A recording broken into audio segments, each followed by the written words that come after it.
Good morning and welcome to Lord's Day Live. So thankful to have you along. A little bit of Bible class, a little bit of sermon. Bible class, we're going to be talking about Israel's geography, and we're going to do a real quick survey of Acts chapter 19 and 20.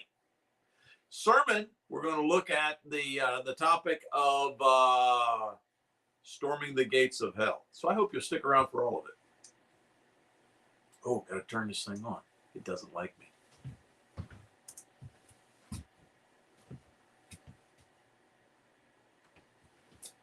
There it is. Basic Bible. Great for homeschool and Sunday school curriculum, and I hope that you're using it, and I'm thankful that you support us so that we can keep it free. I appreciate it so very, very. Me and Mr. Mustache. Doesn't he look like somebody who would advertise linguine or something like that? You ready for some fun? Basic Bible. I'm going to do some basic Bibling. Make sure you got your doodle-later because we're going to be doing some doodle-lating here in just a moment. Knock, knock. Well, who's there? Mikey. Mikey who? Mikey doesn't fit into the keyhole. Mikey. When I was practicing this particular joke, I kept saying Mickey. Mickey doesn't fit. That doesn't make any sense at all. But if you say Mikey doesn't fit in the keyhole. And I got my exclamation points down here. I don't know what they're doing there. Just hanging out, I guess. Oh, my key doesn't fit in the keyhole, so can you let me in, please? Segment number uno, doing as do tell.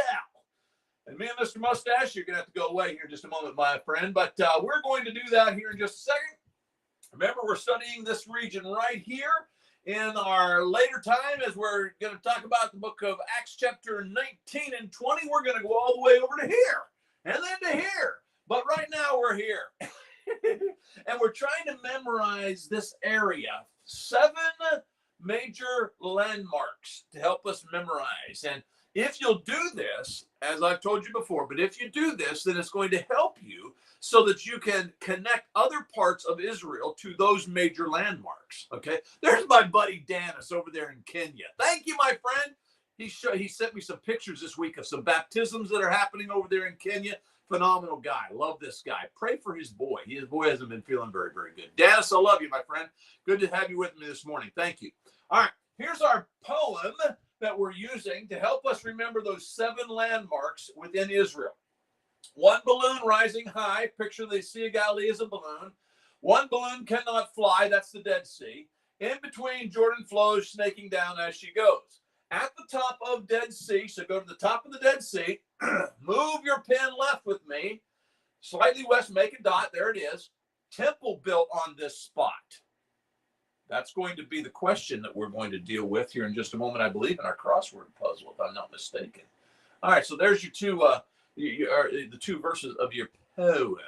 By the way, advertisement, next time we add a 3rd verse. So get your thinking caps on. All right. Now, Old Testament reference to Jerusalem.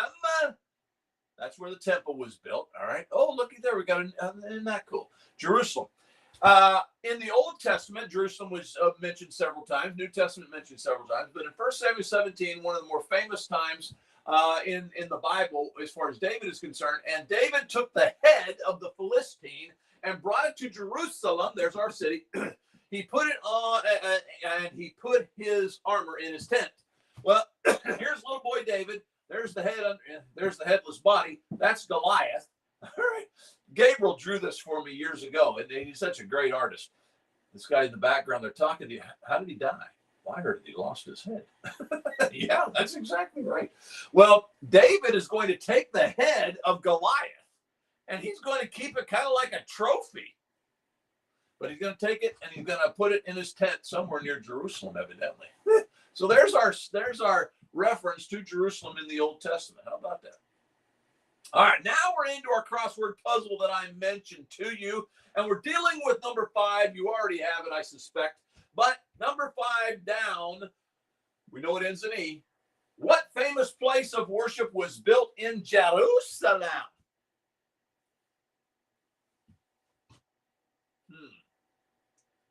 Well, you just have to meditate on that. Me and Mr. Mustache, we're going to continue on. What famous place of worship was built in Jerusalem? All right. Oh, you know what I didn't do? We're into Acts and we didn't doodle. You got to do this. I know that you guys are probably tired of it, but if you don't do it, you're going to forget it. So let's doodle it, okay? Remember, Mediterranean Sea, right? Okay? And then there's that balloon rising high. That's the Sea of Galilee. Jordan River snaking down. Dead Sea at the bottom. How do you find Jerusalem? You go to the top of the Dead Sea and slightly in to the west, and you put a dot. Now, we're going to continue, but you'll notice this in coming weeks. How do you find Nazareth, where Jesus grew up? Well, you go to the bottom of the Sea of Galilee in about the same distance and put a dot. Halfway in between, put another dot, and that's Samaria. Okay, and you've got the 7 major landmarks. 1, 2, 3, 4, 5, 6, 7 major landmarks of Israel. And you'll be able to connect then other places in Israel to those landmarks. And it really, really will help you to get around. Okay, so there you go. All right. Mr. Mustache has still survived. I could have erased you, my friend, but you are going to live for another moment. Now we're doing the doodle in Acts. Now remember that as we progress and do the doodle, we're going to have to add chapters to it. And we're now into chapter 19 and 20. Now, if you look at 19, obviously I took the 9 and I turned it backwards. I sandwiched it up against the 1, and that gives me my R for the word riot. Riot. Now, you might be saying to yourself, Sonny, that's not a very good clue. And you know what I would say back to you? You're right, but it's the best I could do. So why don't you draw one and send it to me, and maybe in the future I can change it into something better. Riot.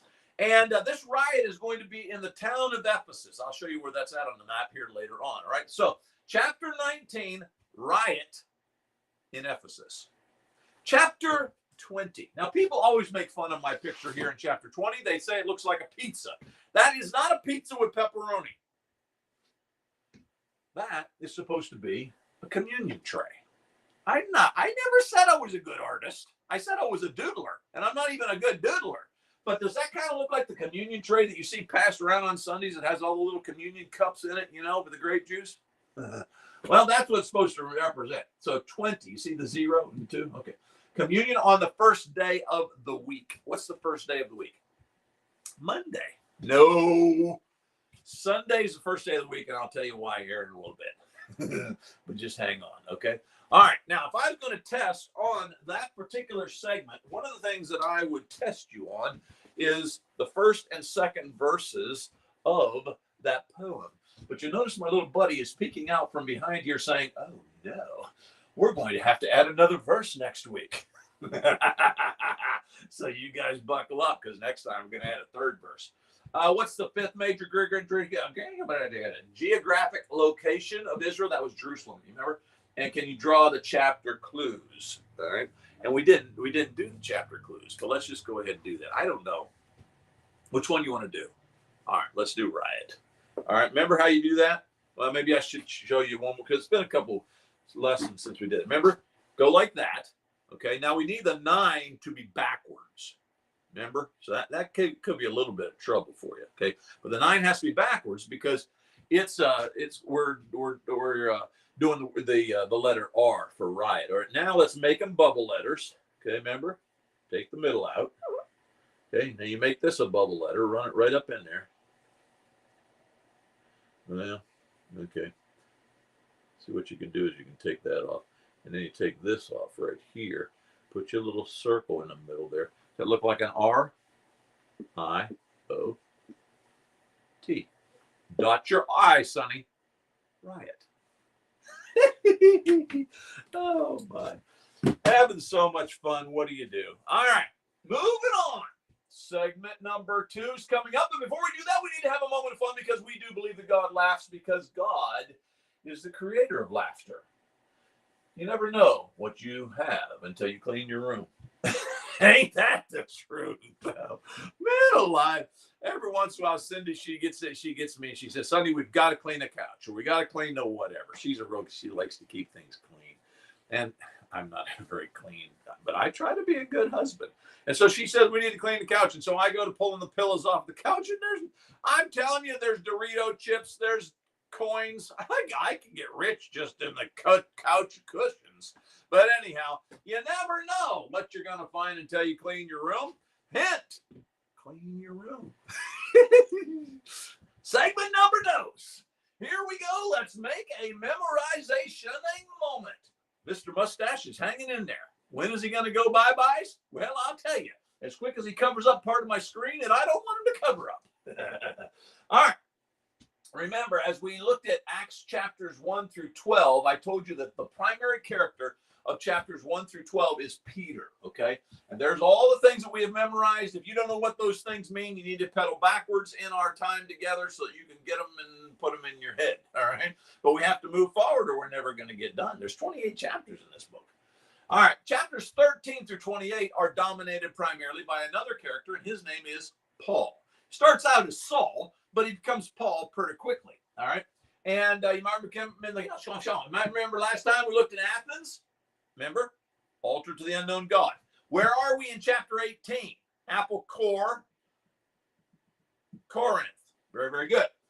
Chapter 19, we just memorized this one. Where are we at in 19? There's a riot, obviously, because you can read that, but where are we at? Ephesus. See how smart you are? And then chapter 20, what's chapter 20? Communion on the 3rd day of the week. No, it's the first day of the week, which is Monday.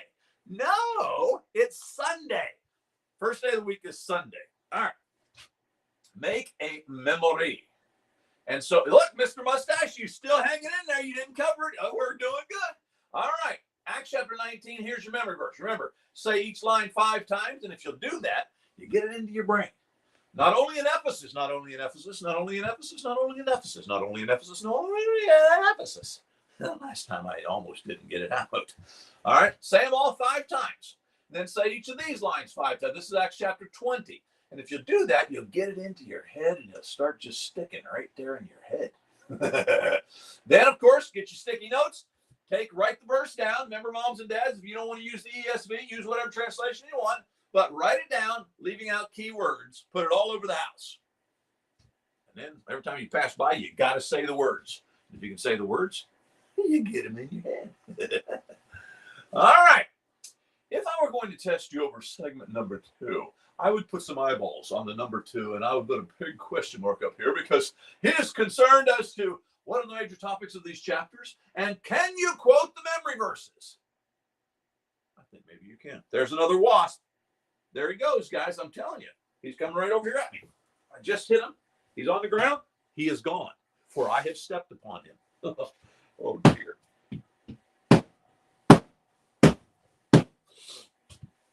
Gone. All right. Can you quote the memory verses? I hope that you can. Let's move upon ourselves and going on further. Here we go. That's a moment of seriousness. It's not serious at all. It's silly. Why did the skeleton cross the road? We often hear these jokes referring to a chicken. But in today's joke, we are going to refer to a skeleton. Why did the skeleton cross the road? Well, I'll tell you why. He crossed the road to get to the body shop. He doesn't have a body. Get it? Oh, this guy's bones. He's not even skin and bones. He's just bones. So why did he? Guys, you're just not laughing. I need more laughter. I'm gonna have to put a laugh track on this thing, I think. Segment number trace. Did I tell you me and my family are learning Spanish? Yeah, we are. Now, I'm not telling you that I'm doing very good. In fact, the other guys, they're beating me badly. But the whole family's learning Spanish. Yeah, trace. 3rd section. Ponder a passage, and we're going to ponder it now. Here is the passage from Acts chapter 9. Now, Mr. Mustache, boy, you may hang in here the whole way. I'm proud of you. Okay.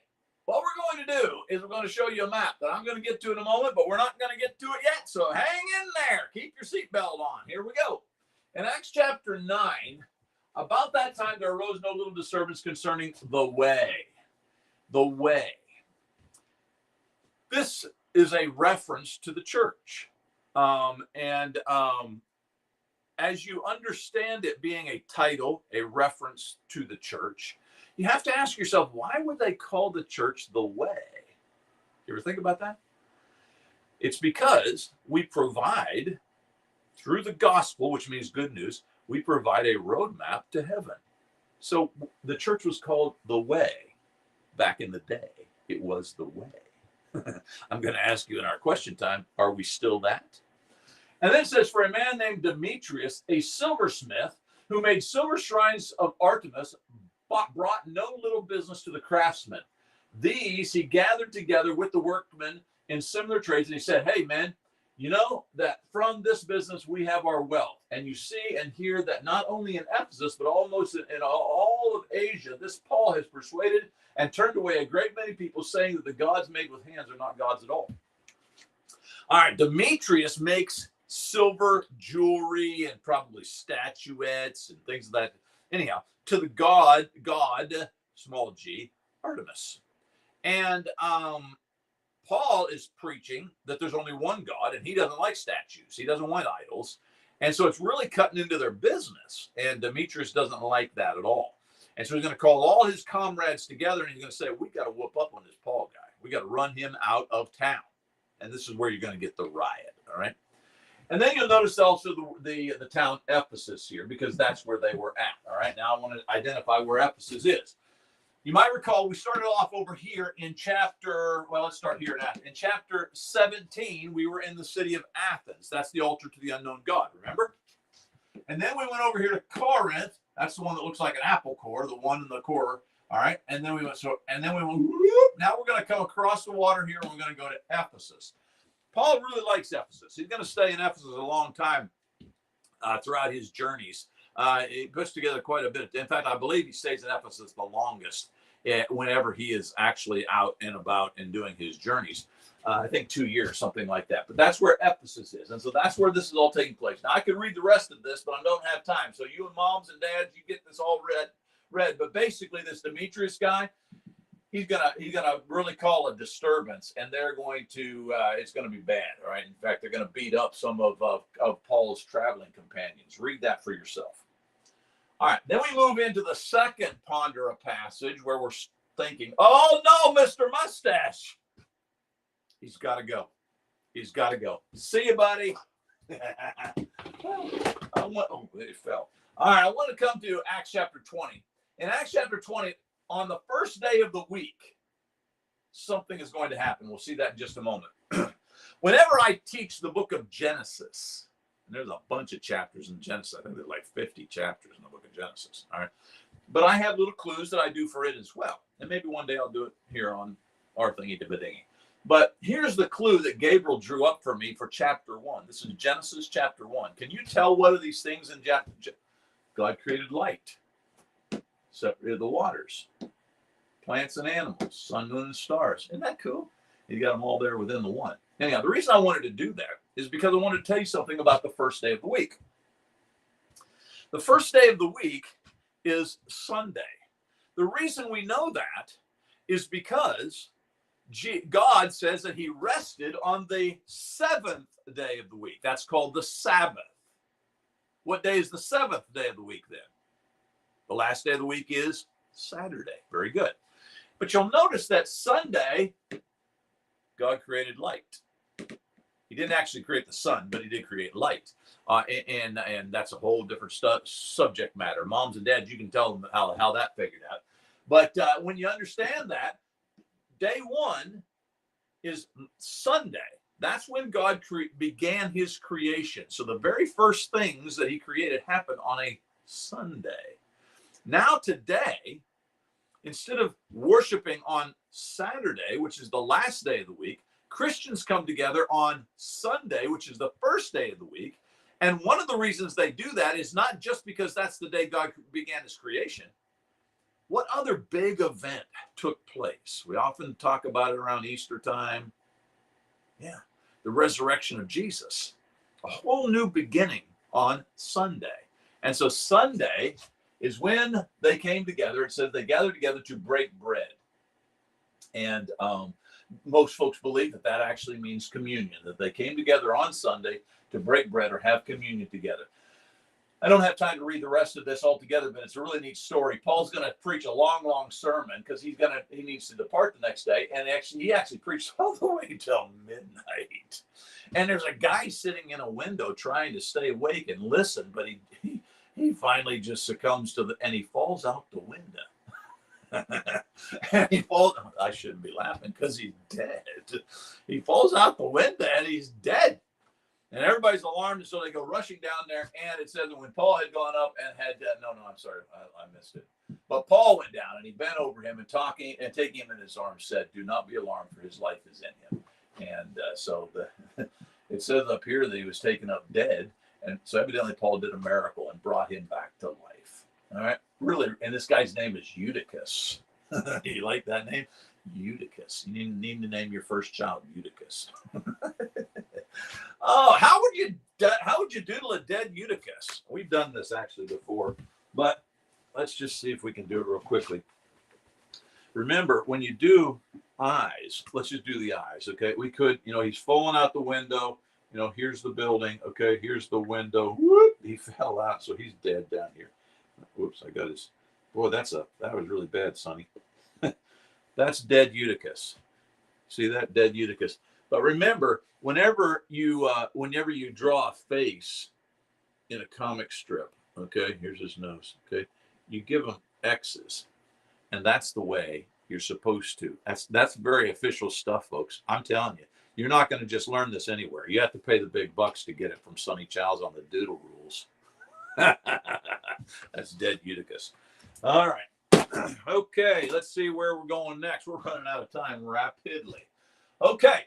Now we're going to go to segment number 3, testifications. Here are the 5 questions.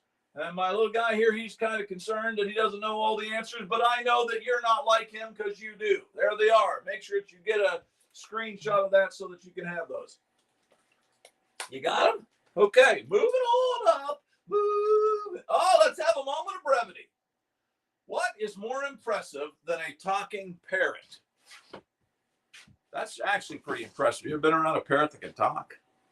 They're pretty. But what's more impressive than that? How about a spelling bee? That's pretty good when a parrot can talk, but it's even better when a bee can spell. Or a spelling bee. Isn't that a cute little bee I had? Did you see him pop onto the screen there? Oh. Segment number 4, quattro, as we like to say in us educated Spanish-speaking people. Apply the why. But before we do that, let's doodle again. You know what? We're not going to doodle again because I don't have time to doodle again because I've gone too long in my other doodlators. So you guys doodle something, a big question mark, because we got to move on. All right. Here we go. Apply the why. And here is a question for you. I remember I told you that they called the church the Way. Isn't that a neat title for the church? Why do you think that the church became known as the Way? And I told you a few moments ago, but you might have other ideas as well. Wow, that was kind of like their nickname. Oh, you're the people of the Way. What's that even mean? And lastly, are we still known for being that same kind of people today? We need to be, but my question is, are we? And then in chapter 20, we talked about this guy Eutychus, there he is, who fell out the window. All of this happened, however, because they had gathered on the first day of the week and they were coming together to take bread. Besides creation, what else makes Sunday the first day of the week for Christians? We already talked about that, but you need to discuss that as a family, all right? And then what can you do to make Sunday feel like the beginning of the week rather than Monday? I don't know if you feel that way or not, but, everything in our culture seems to start on Monday. You go back to school on Monday. That's when you start to go to work on Monday. Generally Sunday's the day off, And so sometimes Sunday doesn't feel like it's the first day of the week. What could you do to make it feel like it's really when we get going? It's really when we get started. And if you think about it, it ought to be that way because how can you do anything successfully if you don't start with God? You know what I'm saying? But you guys talk about that. All right. And then that brings us then to the 4th segment for testing. Oh, he's changed his face complexion completely. Oh, but writing gives me a cramp in my fingers. Oh, bless your little heart. I want you to be prepared to describe what you think when you're taking communion. When communion is being passed out, and what are you thinking about? I want you to write that down. Moment of laughter. How do you keep a bull from charging? I've always wondered that. They say that if you wear red, it's a very dangerous thing to do because when you're wearing red, the bull wants to charge after you. So don't wear red. That's what I would say. Don't wear red. That's my answer, but I don't think it's the answer to this particular laughter moment. How do you keep a bull from charging? Well, it's pretty easy. You just take away his credit cards. You can't charge if you ain't got a credit card. I'm laughing at my own jokes. Segment number 5. Time to test. You got this. I know you. Oh, but first, there's one other thing we got to do. Do you remember what it is? I'm sure you do. It's the crossword puzzle. Remember, 5 down. Ends in an E. What famous place of worship was built in Jerusalem? Ooh, yeah. Very good. The temple. You knew that long ago. You probably knew it last week, but there it is. Now let's give you an assignment for the next time, and that will be 6 across, right upon here. Now, you've got 2 letters to help you here. You got a T, and you got an A. What's the question? What man asked if anything good could come out of Nazareth? Oh, my. What man asked if anything good could come out of Nazareth? I'll give you a hint. This guy's name is my oldest son's middle name.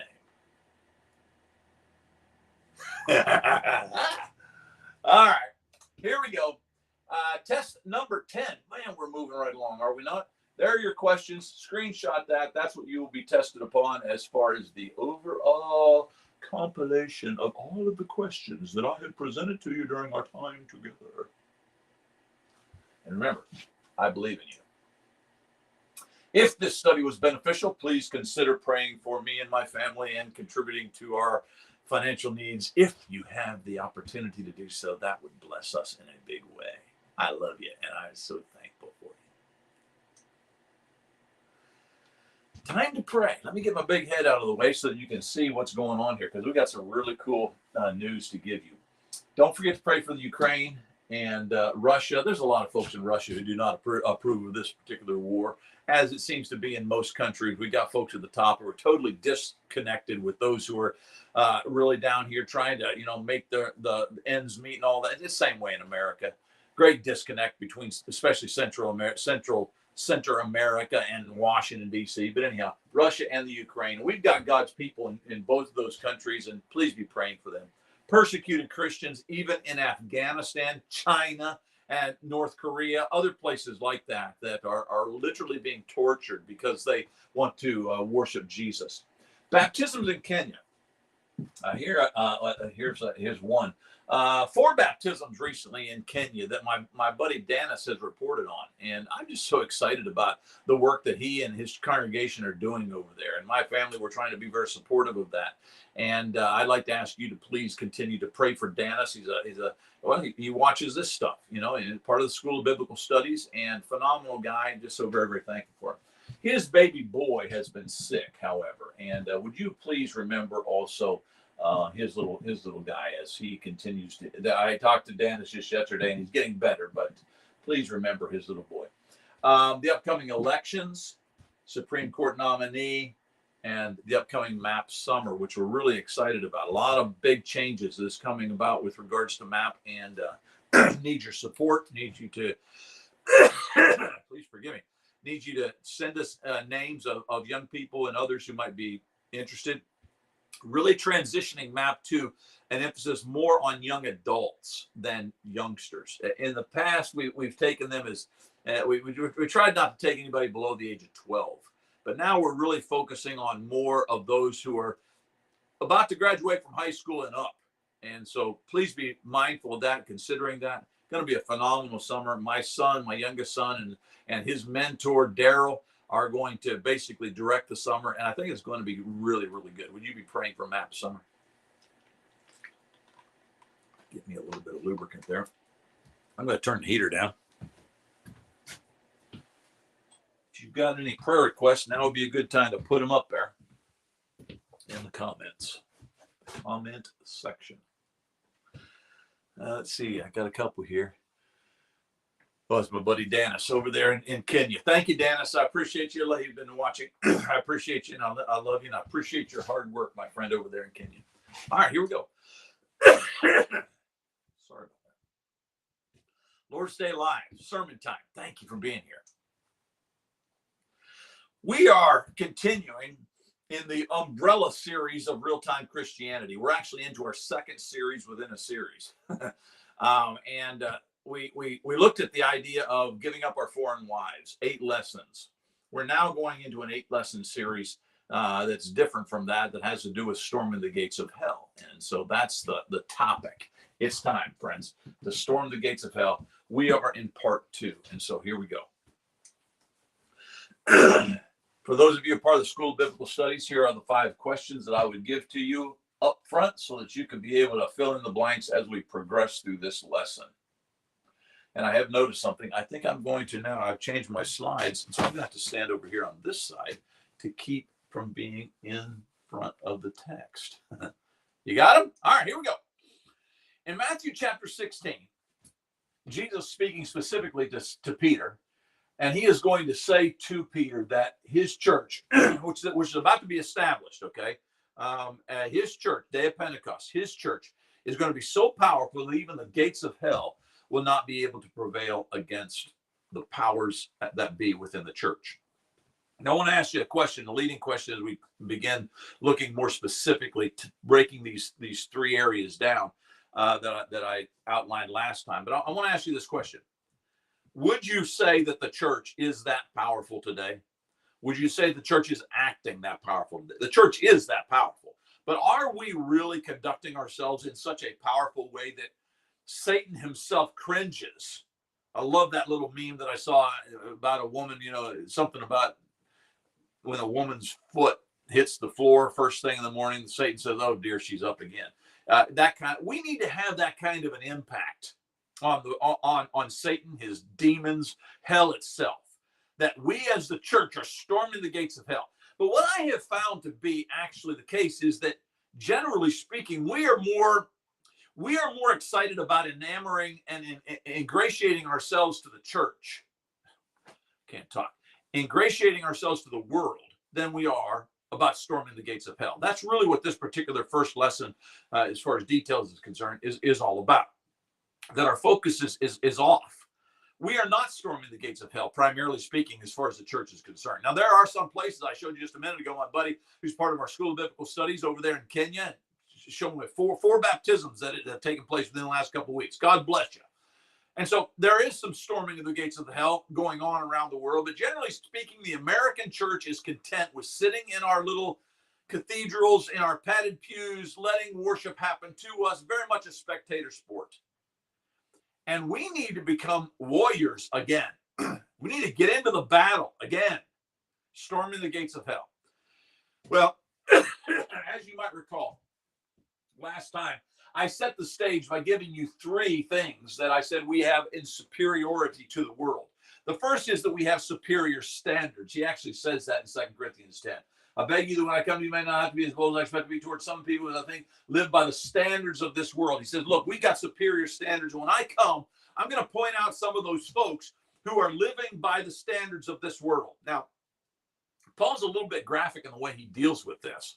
In fact, it's almost it's not almost, it is a threat.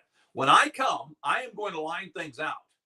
As the evangelist, he not only had the power and the authority of God, he had the responsibility that was placed upon his shoulders not to allow people to continue to live by the standards of this world. I tend to be an individual who gets myself in a lot of trouble because I tend to point to this a lot in my posts in social media and lessons that I preach wherever I happen to be, and in the School of Biblical Studies, which we're now a part of. We are a church given over to the standards of this world. And I'll point that, I think we can show you how that is true throughout our discussion. We have got to recognize that our love affair with the world makes us enemies of God. And we are a people. I had an elder who told me some years ago, and just before he fired me, he basically said, Sonny, the thing we wanted from you was to ingratiate yourself to the community. We wanted the church to be ingratiated to the community. And I looked back across the table. I said, that's not my job. My job is to speak the truth. And in that process, we're going to find there's going to be a lot of folks who are going to walk away. There are going to be a lot of folks who are going to be uncomfortable with it. But one thing that they'll be able to say at the end of the day, and that is that church stands for what is of God. And this particular congregation has been so compromised in so many things, not the least of which is the way they've appointed elders who are not qualified. And understanding the way that they have gone about it, I'm beginning to recognize that they need to be confronted just like Paul confronted the church at Corinth. You're living by the standards of the world. You want to be popular with the world. You want to do things so that the world is drawn to you rather than you are drawn to God. We are called the ecclesia. There's a reason that word, that Greek word meaning called out, is in reference to the church. We are not part of the world. They are going to persecute us. They are going to separate themselves from us. And the whole idea of making your most evangelistic thrust, the biggest part of your evangelistic thrust is ingratiate yourself to the community. Where do you get that in Scripture? We are not to live by the standards of this world. That's what I want to pick apart for the next few lessons, okay? We operate with superior standards. That said, I want to take you to 1 John chapter 2. Do not love the world. Don't ingratiate yourself to the world. That's not what he has called us to do. Don't love the world or the things that are in the world. Have you ever watched churches that they want to add things to their program that are very worldly in nature, thinking that if they can become more like the world, that the world will be attracted to them and they'll be able to share the gospel of Jesus with them? It's completely upside down. You are called to be different from the world. If anyone loves the world, the love of the Father is not in him. It's a lot like what we talked about in our last series with regards to giving up our foreign wives, and how that we have, James, I think it is, who says we committed adultery. You adulterers. Many folks in the church are adulterers with the world. For all that is in the world, the desires of the flesh, the desires of the eyes, the pride of life, which is the pride in possessions, is not from the Father, but it's from the world.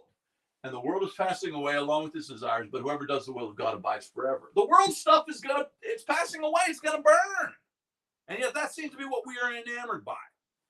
There are three parts to this passage with regards to superior standards that we live by. And these are warnings that are being presented to us by John, arguably the best friend of Jesus, seems to live the longest on the planet. He's stuck around. He even gives the book of Revelation. And John is going to write these powerful words warning the church that we must not succumb to, number one, the desires of the flesh. The desires of the flesh. Matthew Henry wrote this. I thought it was excellent. This lust, and if you read this from the King James, New King James, I think even the NIV, I'm not sure, but it used the word lust rather than desires because it really is a term of strong desire. But this lust is usually called luxury. Luxury. Now, I want you to pause for a moment, okay? It's a typical Sunday morning. You're sitting in your typical pew, and you're listening to your typical sermon. I want to ask you during this typical moment to pause and look straight up at the vaulted ceiling. Then I want you to ask yourself this: is it really necessary? Now, notice that pew that you've got your arm on, perhaps behind your wife, your husband, whatever it may be, and that big wooden pew that you're sitting on.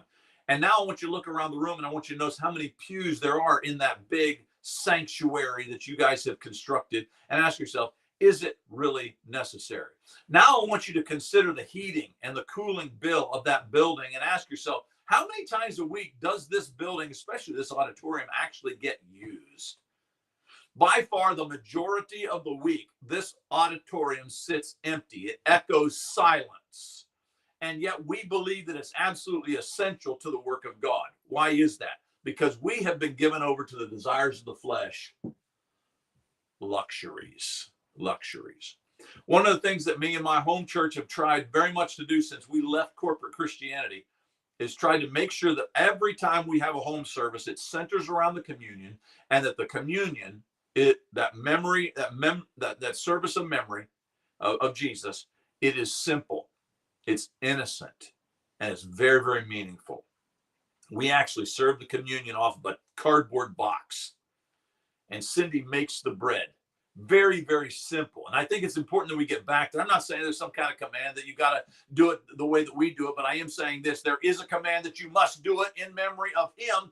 And when you are doing it in a corporate setting, looking at the back of the head of the fellow in front of you, serving it off of gold-plated service trays, it leads you oftentimes to a complacency where there's not really passion connected to that moment. The desires of the flesh, superior standards. We have got to divorce ourselves from the desires of the flesh, the luxuries of life. I've got a very good friend who's in Kenya right now, who's struggling to make his finances come together because of the very depressed setting. It was released from his work at a factory because of COVID and all those kind of things. They're really, really struggling. And it really kind of pains me to look at the church and our materialistic gluttony with regards to steeples and paved parking lots and padded pews and expensive sound systems and on you go, when I've got brothers and sisters in Kenya, Afghanistan, Ukraine, and others that are displaced from their home because of war, because of persecution, whatever it may be, and here we are sitting in our pampered pews, it really disturbs me. And it tells me that the American church typically is given over to the desires of the flesh. Number two, the second thing that you see in this passage is not just the desires of the flesh, but it's also the desires of the eyes. And again, John is warning through the Holy Spirit, he's warning the church, don't do this.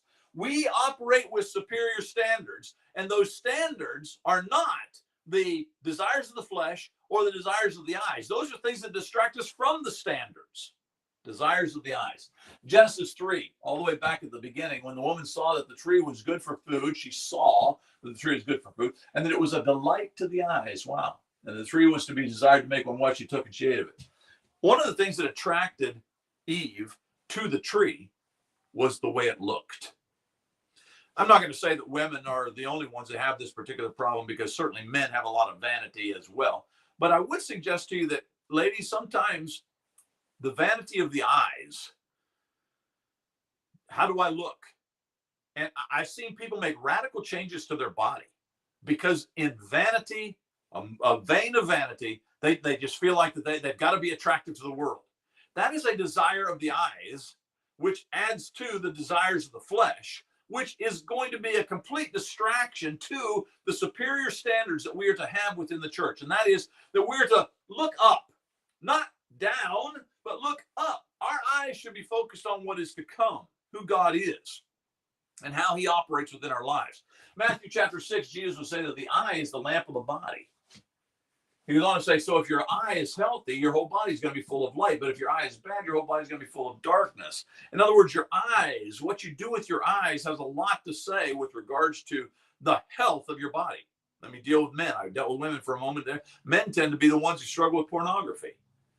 And I'm not saying women don't, but we tend to be the ones who are going to get in trouble with regards to what we see, our eyes, lust of the eyes. If we're going to operate by superior standards, and if we're going to storm the gates of hell, one of the things we got to bring under control is our eyes. Where are they looking? What are they looking at? If our eyes are the lamp of the body, and yet we're filling it with all kinds of things that we should not be seeing, you can see how our bodies would not be healthy.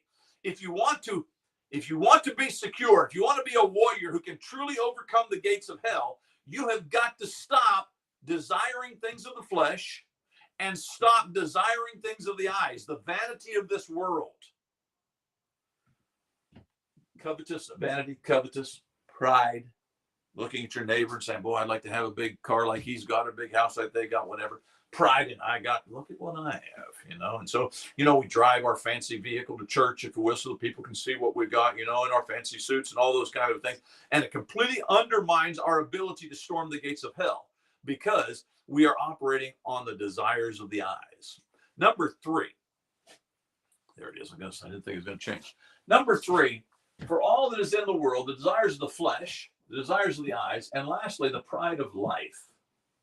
You notice in the the little offset parenthetical. It's not really a parenthetical phrase. This is actually an explanation of the Greek term that is being translated, pride of life here. It actually is referring to the pride of possessions. Okay, that you have things, and because of that, here are the 3 points again. You have those things and your pride of life. Fella, heard him say here some years ago, his daughter very young, and one of the reasons that he just felt like it was very, very important for him to make sure his daughter was involved in public education and sports and whatever it may be is because she's only going to be a little girl once. That's the pride of life. That's when you are so invested in making sure that you get to have your child go through all of the typical things that culture values. Because, one of these days I'm going to sit on the front porch of my rocking chair and wish, I wish that she had been able to do that, or I wish that she had been able to do those things. And you know what many of those parents who are thinking that stuff, they're also investing so much in this world that one day they're going to wonder if their child is actually going to be with them in heaven. The pride of possessions, the pride of things, stuff. Had a fella, I think he's an elder of the church, who actually told me that the reason they needed a church building is because it made a name for themselves in the community when they had a church building. It's not about you making a name for yourself. It's about you making a name for God. Turn that thing into a soup kitchen. Use that thing for something that doesn't sit there vacant for the majority of the week, but rather is useful to God. And yet they've got this big old place, big old steeple. Who knows how much, millions of dollars, I suspect, invested in that particular building that sits empty for the majority of the week. It's the pride of life. It's the pride of life. The parents were taking their little boy to see a rich aunt. The little boy was a good kid, but he wasn't around ritzy people a lot. They were simple folks. And so mom and dad set little Johnny down and they said, no, we're going to go. And she'll probably have white carpet on the floor. And she's going to have all kinds of little knickknacks and niceties and things that are very, very expensive in our home. But we really need to go and talk with her. And so when we go in, I just need you to sit here beside us and not touch anything, please. Johnny said, okay, Dad, okay.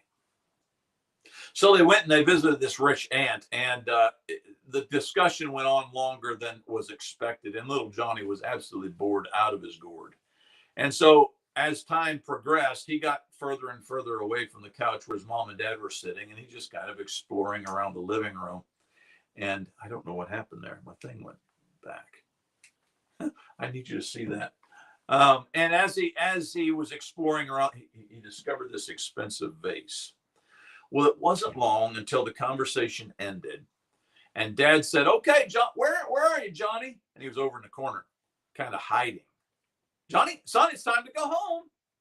And he turned around, and the little guy had his hand stuck down in the top of that vase, and he couldn't get it out. Oh, no, Dad thought to himself. Not an expensive vase. We've done the whole visit. We thought we were going to survive and not break anything. And Johnny's got his hand stuck in a vase. So Dad went over and he said, "Johnny, look, we can do this. What I need you to do is I need you to take your hand. I need you to make it as skinny as possible. So watch Daddy. I'm going to put my fingers all together, squeeze them just like that. And then maybe you can pull your hand up out of the vase there without us having to break it because we don't want you to have to live the rest of your life with a vase at the end of your arm.